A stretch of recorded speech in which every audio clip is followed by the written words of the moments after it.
ప్రభు సన్నిధిలో మనం దేవునితో మాట్లాడుతున్నాం. ఈ దేవునితో మాట్లాడుతున్నప్పుడు మనం మన యొక్క అంతరంగాన్ని ప్రభువుతో అనుసంధానించి ఏ ఆటంకాలు, ఏ అవరోధాలు లేకుండా మనం సాగిపోవాలి.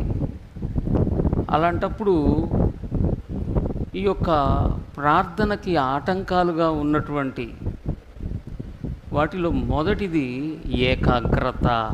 ఏకాగ్రత చూడండి, ఆరోగ్యకరమైన ప్రార్థనా జీవితానికి ఆటంకాలుగా ఉన్న మొదటిది ఏకాగ్రతలో బలహీనత.